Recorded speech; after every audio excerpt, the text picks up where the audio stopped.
জাতীয় ঈদগাহে প্রধান উপদেষ্টার ঈদের নামাজ আদায়। বাংলাদেশের জনগণ ও ডক্টর ইউনূসকে ঈদের শুভেচ্ছা জানালেন মোদি।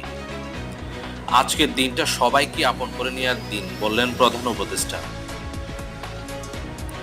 ভারতে ঈদগাহে আসা মুসল্লিদের উপর সনাতনীদের অন্যরকম ভালোবাসা প্রকাশ। নির্বাচন বিলম্বিত হলে জনগণের মধ্যে তীব্র ক্ষোভ তৈরি হবে বলল বিএনপি। ঢাকায় ঈদ উৎসব আগামীতে আরো বড় পরিসরের প্রত্যাশা। কক্সবাজার উখিয়াতে সড়ক দুর্ঘটনায় 5 জন ব্যবসায়ী নিহত। উখিয়া থেকে বাড়ি যাচ্ছিলেন ঈদ করতে। কক্সবাজার কেন্দ্রীয় ঈদগাহ ময়দানে ঈদ জামাত অনুষ্ঠিত। বিশ্ব শান্তি কামনায় প্রার্থনা।